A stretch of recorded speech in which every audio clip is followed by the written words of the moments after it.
In this video, I'll show you how to get from this to this in less than $500. I'll take you through a step-by-step framework on how to set up a YouTube studio, walking you through everything from location setting and framing to lighting, audio, and more.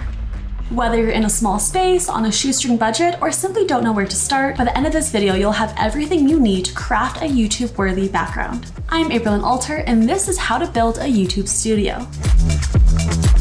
To help you achieve a YouTube-worthy background, I'll walk you through a 5-step process. By the end of this video, you'll have a YouTube studio that looks great, regardless of the size of your space or your wallet. Let's jump into it. Step 1 is selecting your location.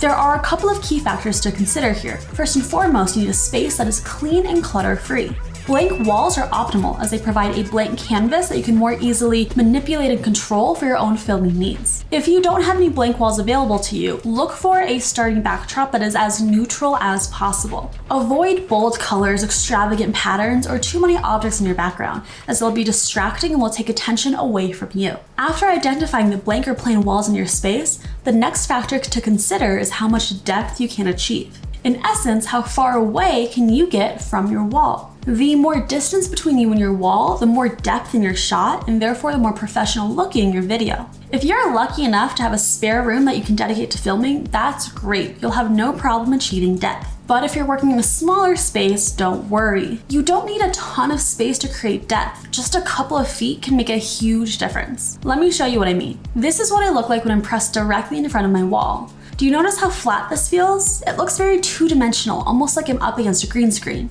But when I move a couple of feet away from the wall, like this, see how much more depth is in the shot?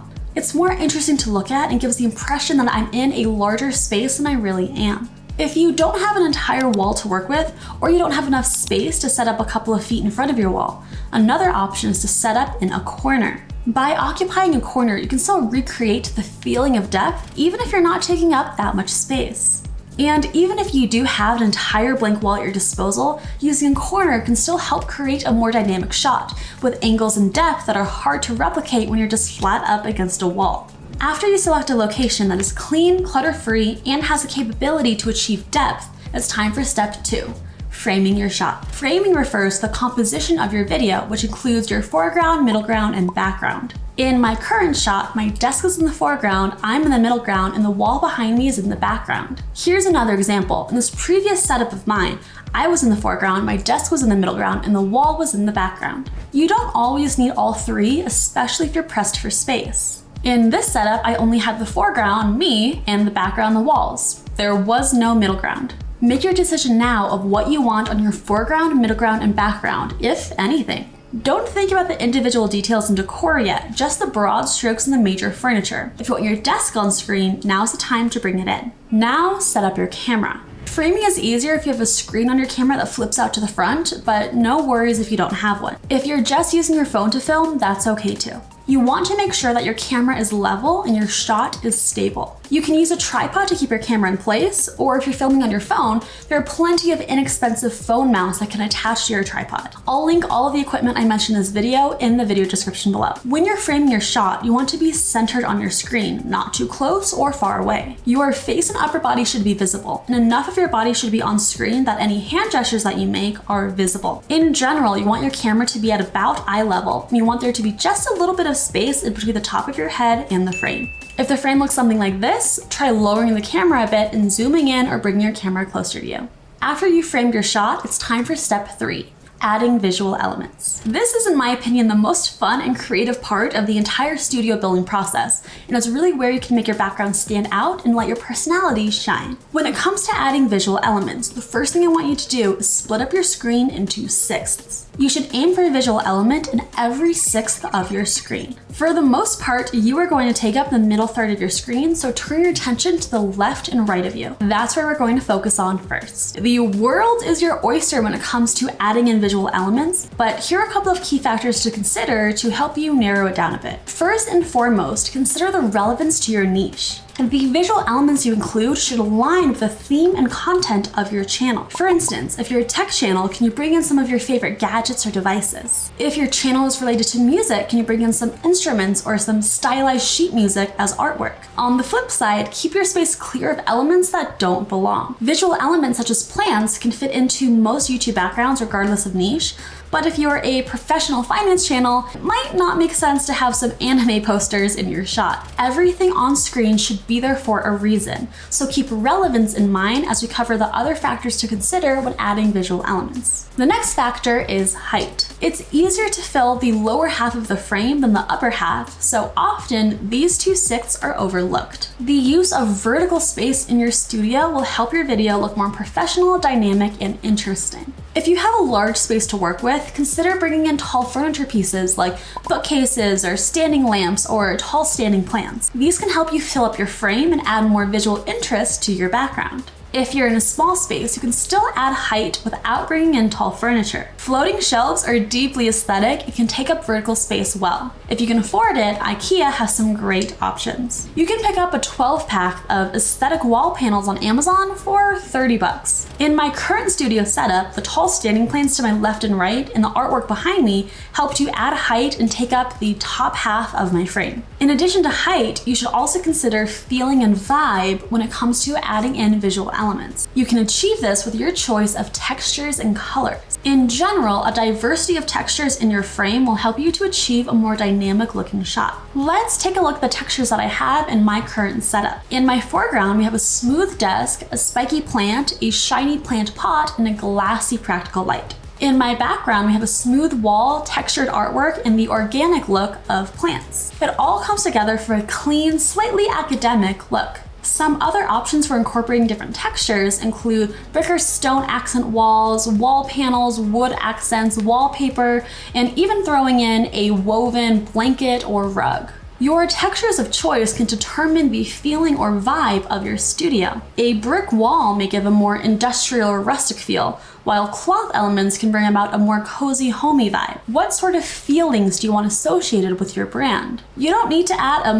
million different textures to your studio, and too many can even get overwhelming for your viewer. But do take the time to consider a couple of different textures that you can incorporate into your studio. Just like textures, colors can also help set the mood and tone for your videos. Consider your brand and niche. What colors do you want to be associated with you? You can use bold, bright hues to make a statement, or opt for more neutral, plain tones for a calmer effect. You can incorporate your color choice into artwork, furniture, or even a colored accent wall. In my current studio setup, I'm aiming for a more primary color palette, so I have the blue artwork, the green plants, and the yellow light. So when adding visual elements to your studio, consider the relevance to your niche, the height, and the mood or feeling you want to evoke. This is your time to be creative, so have fun with it. And don't sweat the specifics too much. You can always change things up later. After you've added the visual elements to your studio, it's time to move on to step 4, lighting your space. Lighting is a crucial element when it comes to creating a visually appealing and professional looking studio. Your lighting setup has the ability to make or break your studio, so it's absolutely worth putting some effort into. When it comes to lighting, you should have 3 sources of light: your main light or your key light, your background light, and practical lights. Let's start off with your key light. Your key light is the primary source of light used to illuminate you in your shot, and it's the brightest light in your setup. It's what ensures people can see you well. For your key light, you should have a large, bright, diffused light source in front of you, slightly above you, and at a 45-degree angle. The angle helps to create more flattering shadows on your face, as opposed to light coming straight on. The light does need to be softened, meaning something needs to be placed in front of it to diffuse the light, to prevent harsh shadows or lines. On the left, my key light is diffused. On the right, my key light is not diffused. See the difference? There are harsher shadows there. You have a lot of options when it comes to constructing your key light. If you're on a budget, level 1 is a bright light bulb stacked somewhere above you, with a bed sheet in front of it to diffuse the light. Simple, but effective.